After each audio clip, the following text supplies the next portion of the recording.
मैंने पक्ष अपना प्रथम दिन ही रखा। जिस दिन भारत सरकार में ये प्रस्ताव बिना किसी बहस के उस समय का राजनीतिक जो कंडीशन था कांग्रेस का और उस कंडीशन में आया, तो हमने यही कहा कि हम एक रीजनल पार्टी, क्षेत्रीय पार्टी, और हमारा संघर्ष का मूल आधार यहाँ के जो खान संपदा हमारे रहे उस संपदाओं पे राज्य की सरकारों का शेष का अधिकार बना रहना चाहिए, जो सुप्रीम कोर्ट से प्राप्त हुआ है। सुप्रीम कोर्ट ने निर्देशित किया था कि राज्य सरकार अपना शेष लगा सकते हैं, वो बना रहना चाहिए। भारत सरकार ने इस अध्यादेश में भी ये कोशिश किया है कि ये संबंध बना रहे, एक जगह बना है 9D जिसका हम जिक्र करते हैं, उस पे ये जगह है कि राज्य सरकार अपना प्रस्ताव लेके भारत सरकार के सामने रखे और शर्तों के साथ भारत सरकार ये अधिकार राज्य सरकार को दे सकती है।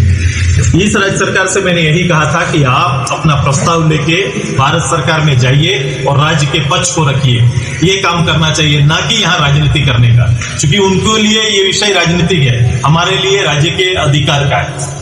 और मुझे लगता है कि ये पहल इनको करना चाहिए और नहीं कर रहे हैं। दूसरा जो शंका है, क्योंकि पूर्व में शेष की राशि का जो दुरुपयोग हुआ है वो शंका का केंद्र है, और मैंने इसमें स्पष्ट कहा है कि अगर ये 9D के तहत ये अधिकार राज्य को प्राप्त भी अगर हो जाता है, ये सहमति भी अगर बन जाती है, तो इस राशि का खर्च केवल जिस क्षेत्र में खनन हो रहा है उस खनन क्षेत्र के प्रभावित लोगों के जीवन सुधार के कार्यक्रम में, चाहे ये स्कूल के रूप में, हॉस्पिटल के रूप में, दवाई के रूप में, बेहतर प्रशिक्षण के रूप में, रोजगार के रूप में ही इसका उपयोग, और वहां के आबो हवा को सुरक्षित रखने के लिए, वहां के जनजीवन के लिए, वो जो उजाड़ क्षेत्र है वहां हमारा पर्यावरण बेहतर रहे, इसमें ही खर्च मात्र होना चाहिए।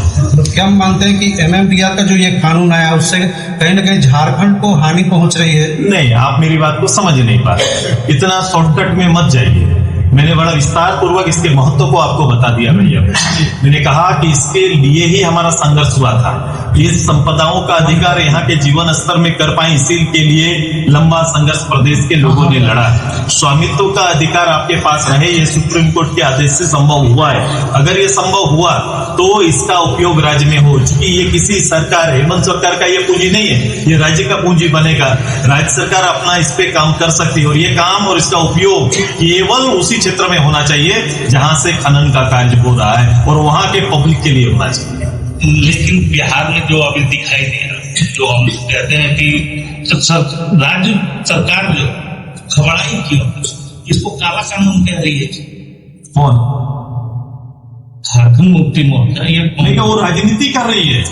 झारखंड मुक्ति मोर्चा को ये उसके लिए एक राजनीतिक अवसर है, वो इसमें वो हित के लिए, वो चूंकि इसका दुरुपयोग करती रही, ये इसलिए चूंकि क्यों परेशानी, जो सरकार के माइनिंग क्षेत्र हैं उससे ज्यादा तो निजी माइनिंग हेमंत सोरेन के चलते हैं प्रदेश के अंदर, ये सच्चाई है। और इसको कौन लीड करते हैं? खुद हेमंत जी लीड करते हैं। तो निजी माइनिंग जो चल रहा है वो माइनिंग निश्चित रूप से इससे बंद हो जाएगा।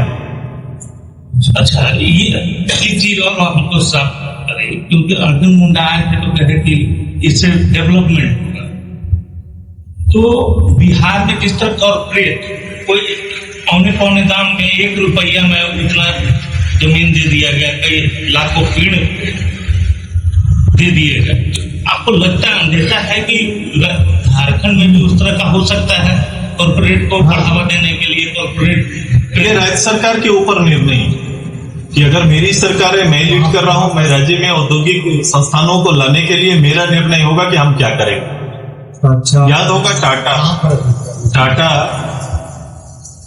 बंगाल की राजनीति के अंदर उनका एंट्री हुआ था। अच्छा, वहां जब लोगों ने इसका विरोध किया, यही फैक्ट्री उठ के गुजरात चला गया और 1 रुपया में उस समय आदरणीय प्रधानमंत्री, मुख्यमंत्री होते थे, उन्होंने दे दिया। अब मैं अपने प्रदेश के लोगों का हित कहां देख रहा हूं? ये राज्य सरकार, राज्य के मुखिया तय करते हैं। अब ये तय करना हेमंत जी का काम है।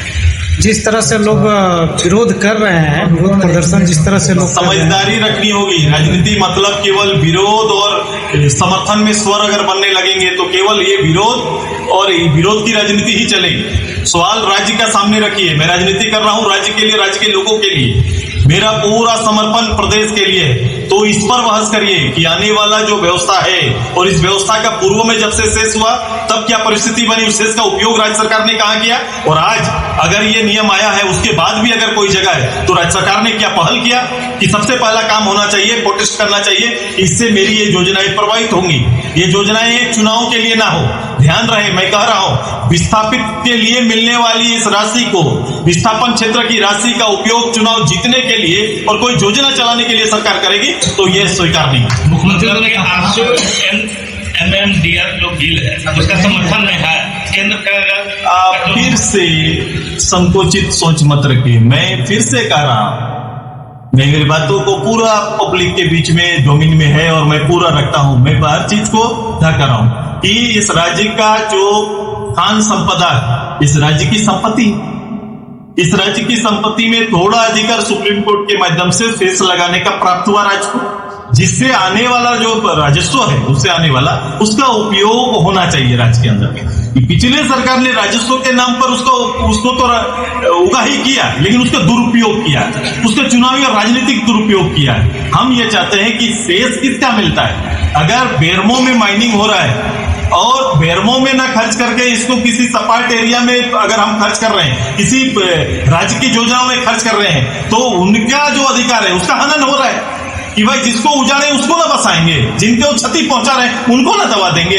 तो बिल्कुल ये शेष का आधार भी वही है। शेष इसीलिए मिल रहा है कि जो राज्य में नुकसान हुआ, माइनिंग से जो नुकसान हो रहा है उसकी भरपाई हो पाए। तो वहां बसाव पट में बैठने वाले लोगों का जो नुकसान हो रहा है उसके हित में, उसके जीवन को आगे कैसे हम संचालित कर सकें, वो सारी सुविधाएं जो उनको मिलना चाहिए जिससे उनको हटाया गया है, ये सुनिश्चित करने के लिए शेष का उपयोग होना चाहिए। क्या राज्य सरकार ने पिछले शेष का उपयोग इस रूप में किया है क्या?